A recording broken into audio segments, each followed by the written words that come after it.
यशायाह पुस्तक परिचय। पवित्र बाइबल में उस व्यक्ति को नबी अथवा नबिया कहते हैं, जो परमेश्वर की ओर से विशेष आध्यात्मिक अनुभूति प्राप्त करे और उसे प्रभु की इच्छा समझकर वाणी के रूप में घोषित करे। इस प्रकार नबी अपनी परिस्थितियों में दर्शी है। प्रभु के नाम में वह अपने समकालीन लोगों के लिए प्रवाचक का कार्य करता है। वह उन्हें चेतावनी देता है और सांत्वना भी दे सकता है। उसी अर्थ में वह कभी युग परिवर्तन का भविष्यवक्ता बन जाता है। इब्रानी बाइबल के क्रमानुसार यहोशुआ शासक 1 से 2 शमूएल तथा 1 से 2 राजा ग्रंथों को नबी साहित्य का पूर्व भाग मानते हैं।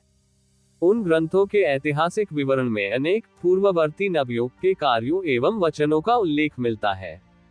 उनमें प्रमुख हैं नबी दबोरा, नबी नातान और नबी दल के गुरु एलियाह तथा एलीशा।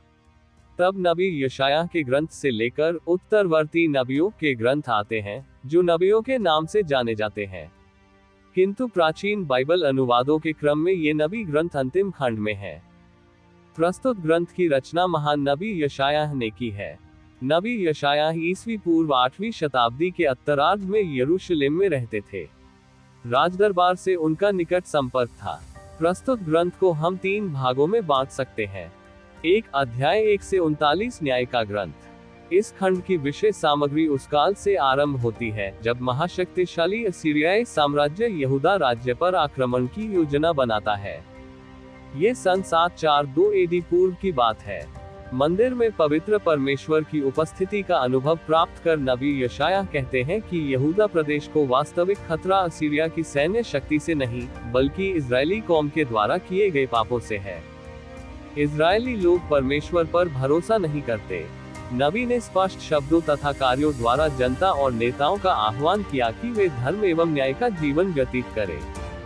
नबी उन्हें ये चेतावनी भी देते हैं कि यदि वे परमेश्वर के वचन को नहीं सुनेंगे तो उनका विनाश अवश्यंभावी है।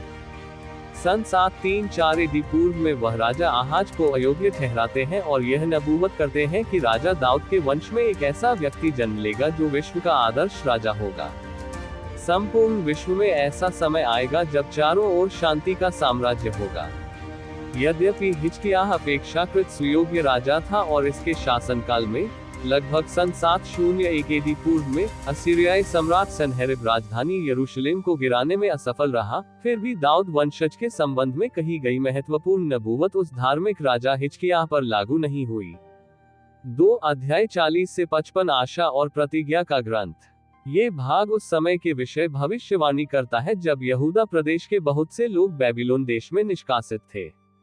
नबी ने ये घोषणा की, परमेश्वर अपने लोगों को शीघ्र ही बंधुआई से मुक्त करेगा और उन्हें यरूशलेम वापस लाएगा ताकि वे नया जीवन आरंभ करें।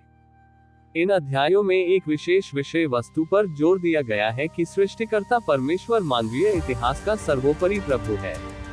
उसने अपने लोगों के लिए एक योजना बनाई है और उनको समस्त विश्व के लिए एक कार्य सौंपा है, क्योंकि उत्पीड़ित इस्राएल के माध्यम से अथवा उसके प्रतिनिधि की प्रतिस्थानिक मृत्यु के द्वारा विश्व के सब राष्ट्र आशीष पाएंगे।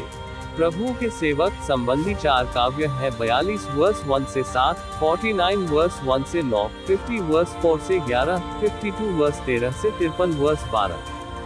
3 अध्याय 56 से 66 चेतावनी और आश्वासन का ग्रंथ। इन अध्यायों की भविष्यवाणी उन लोगों से संबंधित है जो निष्कासन से लौटकर यरूशलेम में पुनः बसने का प्रयास करते हैं और जिन्हें इस आश्वासन की आवश्यकता है कि परमेश्वर इजरायली राष्ट्र से की गई अपनी प्रतिज्ञा को पूरा करेगा।